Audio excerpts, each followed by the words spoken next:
What's going on, everyone? So I just finished Chainsaw Man. I finished part 1 over here. It was really good, and I just want to talk with you guys briefly about one of my favorite chapters from the reading. So that is chapter 72, and it's called Everyone Together. And this chapter is a brief one, but it's starring Aki, right? It's starring Aki, and he's going back home briefly to go visit the grave of his family who died due to the attack from the Gun Devil. And normally he goes on this trip alone, but this time he has our boy Denji and Power with him because they decide they want to tag along, and they are a complete and utter pain in the ass during this trip, right? They're getting up to their typical shenanigans, eating random snacks and on the boat throwing up and fighting with each other, doing what Denji and Power do, right? And at this point, they've all kind of become a found family. Aki taking the role of sort of the older brother mentor figure, with Denji being an annoying younger brother and Power very much the same. But despite the frustrations with him, he very much takes a different tone than what we know him as at the very beginning of the story, right? So I got Chainsaw Man first volume open here,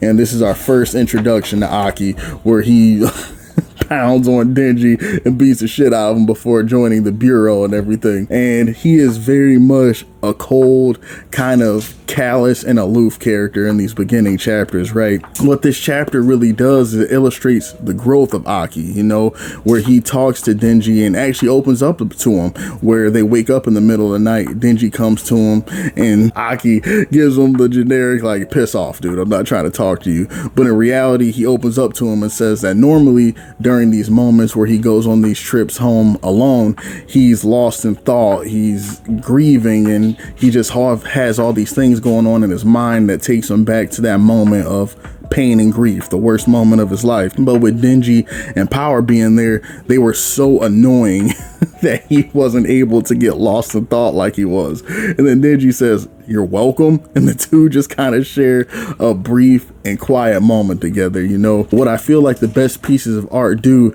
is they make you reflect not only on the story that you're looking at, but you reflect on your own life as well. This chapter in particular made me think about just being an older brother, but also now being a father, right? And I got these kids, and sometimes they can just be so obnoxious, right? Where sometimes you just want a moment of peace to kind of be by yourself and to not have to worry about looking after them, but they don't care about that, right? Like, they do their own thing. Like, kids are naturally all over the place. They are energetic. They don't really care what you do or don't have going on. As an older brother or as a father that is responsible for these kids, there is the feeling of like, oh my God, would you guys please settle down? But what you also have to appreciate is the fact that they make you care and think about something outside of yourself, right? It is so easy to be so selfish and self-centered about your own problems and all the things that you got going on, all of your own wants, all of your own desires, all of your own pains. But when you have these other people in your life, like Aki has Denji and Power now, they make you turn your attention to the outside world. They get you focusing on something outside of yourself, something bigger than yourself, right? And I think that this realization that Aki had is a powerful one, and it really shows the growth of his character as going from someone that is so self-centeredly focused on revenge and what he wants for his life. He went from being this sort of person to someone that in the next panels we see he's having a talk with Commander Kishibe from the Bureau, and he tells him that he wants the 4th Division to not take part in the conflict with the Gun Devil. And if you know anything about Aki's character, this is such a complete 180 from the individual he was at the beginning that it'll kind of give you whiplash, right? But it makes sense. He's discovered something more important than revenge. He's discovered something more important than his own selfish motivations. He wants Power and Denji to live a good and peaceful life. And if this means giving up his quest for revenge and what years he has left on this earth in order to keep them safe, then he's willing to do that. And I thought that this was so powerful, right? Again, going back to how good art makes you reflect on your own life, it makes me think about when I get so caught up, maybe not on a quest of revenge, but it can be things like work. It can be things like YouTube, right? It can be your own hobbies or your own dreams and desires. How it's important to really put things in perspective and analyze what's really important in your life. How these aspirations and these things that might have been pushing you forward in the past, like your work or whatever have you, are they really more important than the people that love and support you, the people that you grow up around, the people that have come into your life and they give it meaning, they give your life context?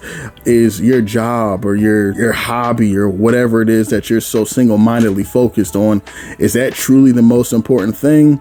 Or have you been closing your eyes to the thing that is actually the most important and has been right in front of your face this whole time?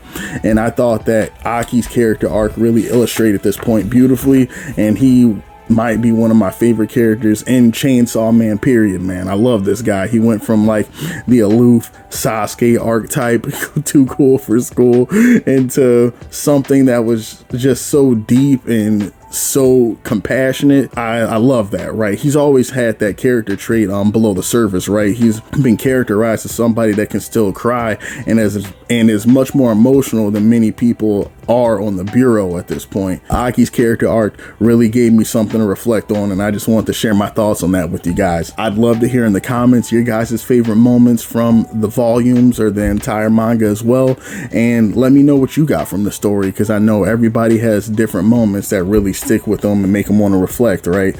So that being said, I'm gonna get ready to get out of here. Talk to you guys in the next video. Be good.